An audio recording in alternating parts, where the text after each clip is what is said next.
Back viewers, آپ دیکھ رہے ہیں چینل لٹریچر لور اور میں ہوں آپ کے ساتھ انتظار حسین مترومہ۔ آج کی ویڈیو میں آپ کے سامنے پیش کی جا رہی ہے ٹوائلائٹ ان دہلی کی اردو میں سمری۔ بہت سے اسٹوڈنٹس نے اس سمری کی ڈیمانڈ کی ہے کہ اس کی جو ایک ویڈیو ہے وہ بنائی جائے، تو آج مجھے اس کی ٹیکسٹ جو ہے وہ اردو میں مل گئی ہے، تو ایٹ لاسٹ یہ ویڈیو میں بنانے جا رہا ہوں۔ تو امید ہے یہ ویڈیو آپ کو بہت زیادہ ہیلپ فل ہوگی بی ایس آنر کے اسٹوڈنٹس کے لیے اور ایم اے انگلش کے اسٹوڈنٹس کے لیے۔ تو ٹائم ویسٹ کیے بغیر چلتے ہیں ویڈیو کی طرف، لیکن اس سے پہلے اگر آپ نے میرا چینل سبسکرائب نہیں کیا ہوا تو آپ چینل کو سبسکرائب کر لیں اور لائک اور کمنٹ کرنا بھی مت بھولیے گا۔ تو چلیں ویڈیو شروع کرتے ہیں۔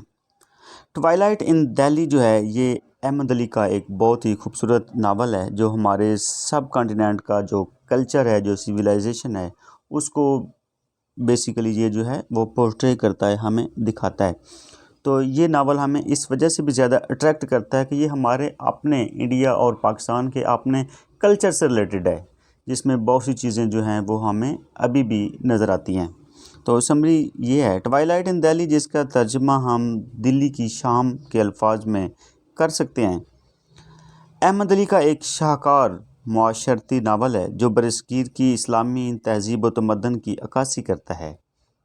دلی کا شہر جو کہ 1453 قبل مسیح میں آباد ہوا، کورو پانڈو، خلجی، سید اور مغلوں کے دور میں بار بار عروج و زوال کا شکار ہوتا رہا۔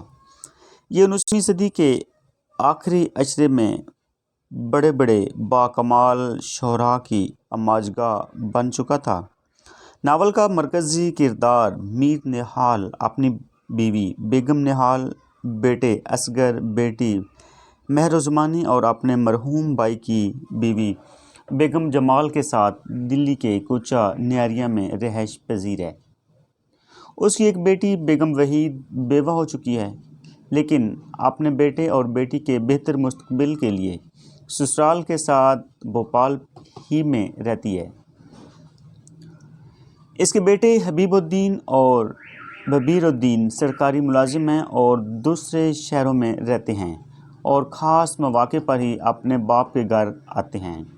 میر نہال کی ایک بیٹی جو کہ سعید حسن کی منقوہ تھی کا انتقال زچگی کے موقع پر ہو چکا تھا، یعنی ڈلیوری کے موقع پر اس کا انتقال ہو چکا تھا۔ بیگم نہال کا بھتیجا مسرور بھی ان کے ہاں رہائش پذیر ہے اور اپنی اسکول کی تعلیم جاری رکھے ہوئے ہے۔ شمس اور اس کی بیگم بھی وہیں رہتے ہیں۔ غفور مردانہ اور دل چین زنانہ حصے میں ملازم ہے۔ جنگ آزادی 1857 کے مواقع پر میر نہال اور اس کے بڑے بھائی میر جمال مرحوم سے ان کی جائیداد کا کافی حصہ لوٹ لیا گیا تھا۔ بہرحال پھر بھی اس کے پاس کافی جائیداد تھی جس کی آمدن گھر کا خرچ چلانے کے لیے کافی تھی۔ ناول کا آغاز 20ویں صدی کے دوسرے عشرے کے آغاز سے ہوتا ہے اور کہانی کے شروع میں موسم گرم ہے۔ میر نہال اور اس کی بیگم کی عمریں 50 سال سے اوپر ہیں۔ ایک رات میر نہال کھانے کے دوران کبوتروں کے ڈربے میں آہٹ سنتا ہے۔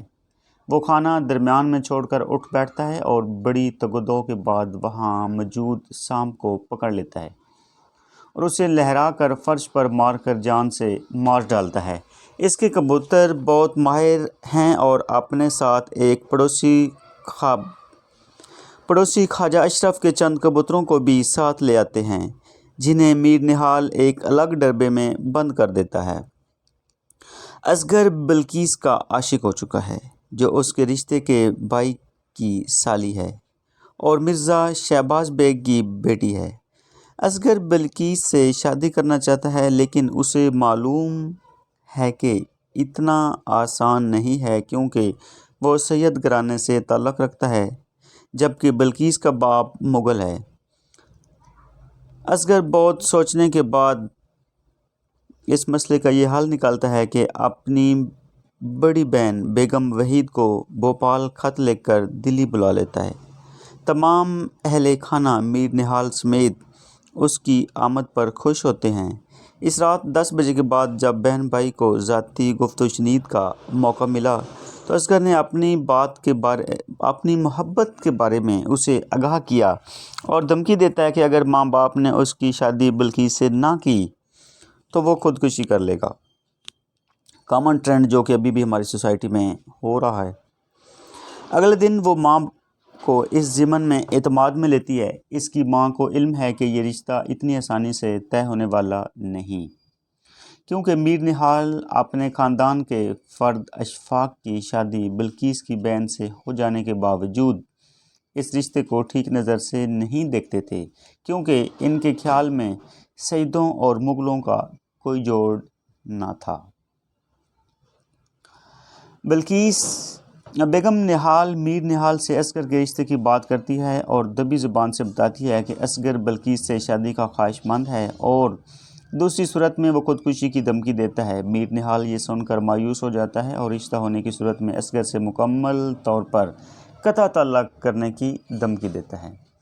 بیگم جمال بیگم نہال کو یہ مشورہ دیتی ہے کہ کسی دن بیگم نہال اور وہ خود بیگم شہباز کے ہاں چلیں گے اور اصغر کے لیے بلقیس کے رشتے کی بات نکالیں گے اور شادی کی تیاریاں شروع کر دی جائیں گی، اور رفتہ رفتہ میر نہال بھی اس شادی پر رضامند ہو جائیں گے۔ بیگم نہال کو یہ تجویز پسند آتی ہے۔ بیگم نہال اور بیگم جمال بیگم شہباز سے اصغر کے لیے بلقیس کے رشتے کی بات کرتی ہیں اور جواب ہاں میں ملنے کی خوشی میں بیگم نہال محفل میلاد منعقد کراتی ہیں، جس میں اصغر بھرپور حصہ لیتا ہے۔ بیگم وحید بھوپال کے لیے روانہ ہو جاتی ہے اور ساتھ میں اپنے بچوں کے علاوہ اصغر کو بھی لے جاتی ہے تاکہ آب و ہوا کی تبدیلی سے اس کا دل بہل جائے۔ وہاں اصغر کے لیے ایک ملازمت کا بندوبست بھی ہو جاتا ہے۔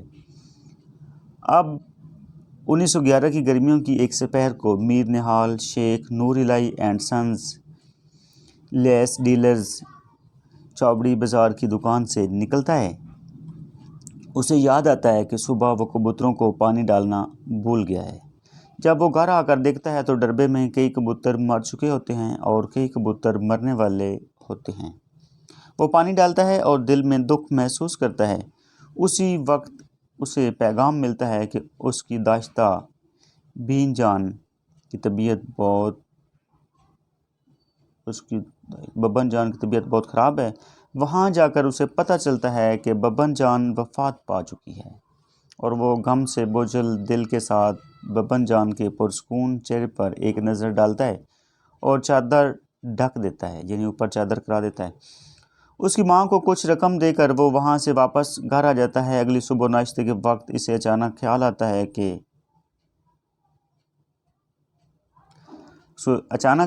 کہ رات کو کبوتروں کو تو رات اس نے بند ہی نہیں کیا۔ وہ دیکھتا ہے کہ ایک بلی کبوتروں کا شکار کرنے کے بعد اطمینان سے کعبہ کے اندر ہی سو رہی تھی۔ میر نہال کے تن بدن میں آگ لگ جاتی ہے۔ وہ چھڑی اٹھا کے اس بلی کو مار مار کر ادھموا کر دیتا ہے اور گلی میں پھینکوا دیتا ہے، یعنی اس کا جو ڈبہ ہوتا ہے اس کے اندر بلی اس کے اندر جا کر کبوتر سارے کھا لیتی ہے اور پھر وہاں پہ ہی سکون فرما رہی ہوتی ہے، تو یہ اس کو بلی کو بھی جو ہے وہ خوب مارتا ہے۔ ان واقعات کے بعد میر نہال میں دو تبدیلیاں آ جاتی ہیں۔ وہ اپنا کبوتری بازی کا مشغلہ ترک کر دیتا ہے اور سب کبوتر بکوا دیتا ہے جو باقی اس کے پاس بچے ہوتے ہیں۔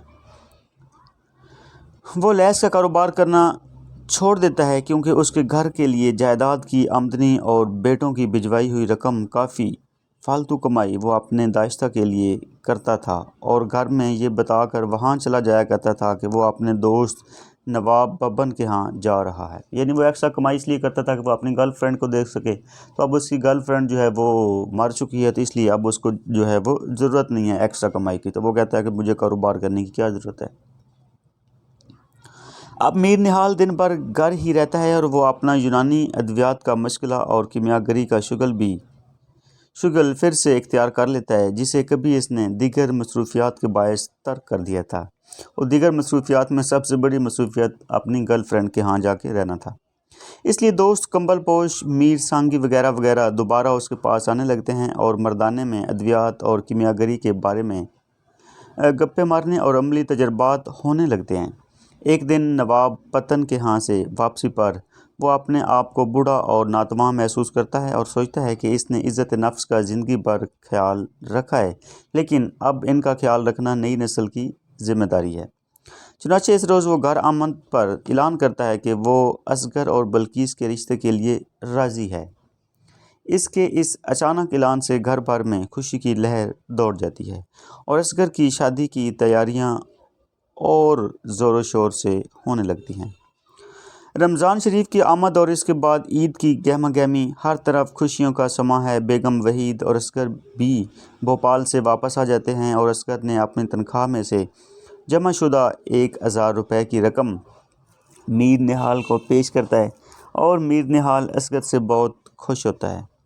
7 دسمبر 1911 کو جارج پنجم کی دلی میں تاج پوشی ہوتی ہے، جسے میر نہال اور دوسرے سب مردانہ اہل خانہ دیکھنے جاتے ہیں۔ بادشاہ ایک جلوس کی شکل میں شاہی قلعے سے برآمد ہوتا ہے اور سخت حفاظتی اقدامات کے اندر رہ کر جلوس میں روانہ ہوتا ہے۔ جلوس کے آخر میں نواب، راجے اور جاگیردار اپنی فوجوں سمیت جلوس میں شامل ہوتے ہیں۔ پس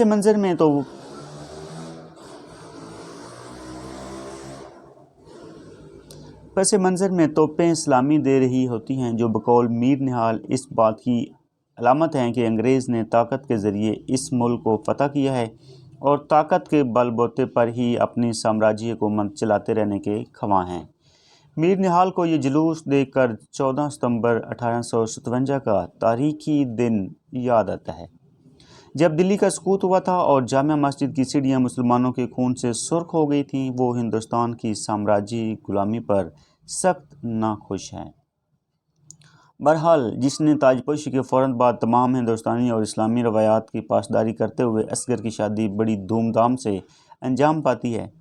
میر نہال کے دونوں بڑے بیٹے، ان کی بیویاں، بچے اور بیگم وحید اور اس کے بچے سب شادی میں شرکت کے لیے دلی آتے ہیں۔ شرف الدین کبیر الدین کی ساس کا ایک رشتہ دار کو امیر مطبخ بنا دیا جاتا ہے تاکہ سب مہمانوں کو وقت پر ناشتہ اور کھانا وغیرہ ملتا رہے۔ کچھ عرصے بعد مہروں کی بارات بھوپال سے آتی ہے۔ میر نہال معراج اپنے ہونے والے داماد کو دیکھ کر حیران ہو جاتا ہے۔ اس کی شکل بہت بھیانک ہوتی ہے کیونکہ ایک بار اس کی بندوق سے نکلنے والی گولی، چونکہ وہ شکار کا شوقین تھا، اس کے ہی چہرے پر جا لگی تھی، جس سے نہ صرف اس کا ایک کان اڑ گیا تھا بلکہ یہ چہرہ بھی مسخ ہو گیا تھا اور گولی بعد ازاں دماغ میں جا کر پیوست ہو گئی اور نکالی نہ جا سکی تھی، جس کے باعث اس کے ذہن میں ذرا سا خلل پیدا ہو گیا تھا، یعنی اس کا ایک کان بھی نہیں تھا، چہرہ بھی مسخ تھا اور دماغ بھی خراب تھا۔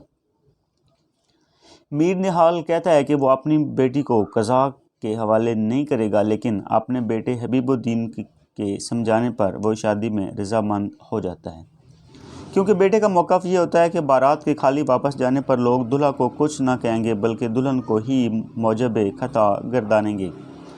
اس شادی سے گھرانے کا کوئی فرد خوش نہ تھا اور مہروں تو اس طرح رخصت ہوتی ہے جیسے کوئی کسائی ذبح کے لیے گائے کو لے جا رہا ہو۔ یہ بھی ہمارا کلچر ہے کہ لڑکی راضی ہو نہ ہو، ایون کہ افراد بھی راضی ہوتے ہیں یا نہیں ہوتے، لیکن ان کی شادی جو ہے وہ کر دی جاتی ہے، زبردستی کر دی جاتی ہے۔ یعنی ہم عورت کے ساتھ زبردستی کے خلاف ہیں کہ اس کے ساتھ زبردستی نہ ہو، لیکن اس کی شادی زبردستی کر دی جاتی ہے، تو یہ بھی ایک بہت بڑا ظلم ہی ہے۔ بہرحال کلچر ہے ہمارا، سویلائزیشن ہے، ہمیں فالو کرنا پڑے گا۔ بلقیس ایک لڑکی کو جنم دیتی ہے جس کا نام جہاں آرا تجویز پاتا ہے۔ اصغر پہلے تو بہت خوش نظر نہیں آتا، لیکن آہستہ آہستہ وہ بیٹی سے محبت کرنے لگتا ہے۔ جہاں آرا کے کان میں اس کا نانا شہباز بیگ اذان دیتا ہے، جو سخت بیماری کی وجہ سے بقرہ عید کے تیسرے روز انتقال کر جاتا ہے، لیکن اپنی وفات سے پہلے وہ اپنے اثر و رسوخ کی وجہ سے اصغر کو ایک اچھی ملازمت دلوا جاتا ہے۔ اب اصغر سسر کے انتقال کے بعد سسرال کے ساتھ والا گھر لے لیتا ہے اور درمیانی دیوار میں ایک دروازہ نصب کروا لیا جاتا ہے۔ اب اصغر دفتر جاتا ہے تو بلقیس ماں کے پاس چلی جاتی ہے اور اس کے آنے کے وقت واپس آ جاتی ہے۔ جلد ہی اصغر کا دل بلقیس سے بھر جاتا ہے اور اس کے ساتھ بے رخی برتنے لگتا ہے۔ وہ مشرقی لڑکیوں کی نفسیات سمجھنے سے قاصر ہے۔ رفتہ رفتہ بے رخی بڑھتی جاتی ہے اور بلقیس اداس رہنے لگتی ہے۔ یہ کئی بار ہوتا ہے کہ جہاں آرا کے ساتھ محبت کرتے کرتے اصغر بلقیس سے محبت کرنے لگتا ہے، لیکن اب وہ پہلے جیسی گرم جوشی پیدا نہیں ہوتی۔ میر نہال فالج کے حملے کی وجہ سے بولنے سے قاصر ہو جاتا ہے، مگر حکیم اجمل خان کے علاج سے وہ 2 ہفتوں کے بعد بولنے کے قابل تو ہو جاتا ہے، لیکن جسمانی طاقت واپس نہیں آتی اور وہ بستر کا ہی ہو کر رہ جاتا ہے۔ ادھر بیگم نہال کی آنکھوں کی بینائی کم ہونے لگتی ہے۔ بصارت کے معالج حکیم کریم الدین اس کا علاج کرتا ہے، لیکن بینائی کم سے کم تر ہوتی جاتی ہے اور ایک دن وہ تقریباً نابینا ہو جاتی ہے۔ بلقیس ایک دن ایک خوفناک خواب دیکھتی ہے جس میں اصغر کی ناک بڑی خوفناک ہو جاتی ہے اور اس کے چہرے پر جھریاں لٹک رہی ہوتی ہیں۔ اس کی ماں بیگم شہباز پیر جی سے تعویذ وغیرہ لا کر دیتی ہے، لیکن کوئی فائدہ نہیں ہوتا۔ جنوری کی ایک رات جب اصغر جہاں آرا کو پیار کر رہا ہوتا ہے تو اسے بلقیس پر پیار آ جاتا ہے۔ وہ اپنے گزشتہ کیے کی معافی مانگتا ہے اور بلقیس کا دھیان رکھنے کا وعدہ کرتا ہے۔ اگلے روز وہ ایک اسپیشلسٹ ڈاکٹر مترا کو بلا کر لاتا ہے جو بلقیس کے مرض کو تب تک تجویز کرتا ہے۔ اس زمانے میں تب تک لا علاج مرض تھا، آج کل قابل علاج ہوتا ہے۔ بیگم شہباز میاں بیوی کے درمیان محبت کے احیا کو دیکھ کر خوش ہوتی ہے، لیکن ادھر تب تک کا سن کر پریشان ہو جاتی ہے۔ 1918 میں موسم گرما میں دلی اور کئی دیگر شہروں میں انفلوئنزا کی وبا پھیل جاتی ہے اور دلی میں شاید ہی کوئی ایسا گھر بچا ہو جہاں کوئی موت واقع نہ ہوئی ہو۔ میر نہال کے گھر سے بیگم شمس فوت ہو جاتی ہے اور اس کے بعد شمس کا رجحان تصوف کی طرف اور زیادہ ہو جاتا ہے۔ یہ خوفناک وبا شہریوں کے لیے عذاب تھی، لیکن گورکنوں، گسالوں اور کپڑے کے تاجروں کی بن آئی اور انہوں نے لوگوں کو خوب لوٹا، حتیٰ کہ کفن چور تک پیدا ہو گئے اور گورکن 2-3 دن پرانی قبر کو نئے مردے کے لیے تیار کرنے لگے تھے۔ یعنی کرپشن وہاں سے تب سے ہی ہے، یہ بھی ہمارا کلچر کا حصہ بن چکی ہے۔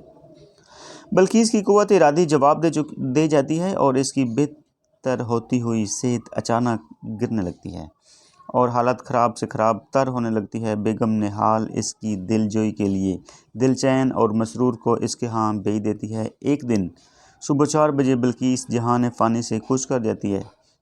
اصغر اس صدمے کو بہت محسوس کرتا ہے اور وہ روزانہ قبرستان جانے لگتا ہے اور چہلم کے بعد قبر پختہ کرا دیتا ہے۔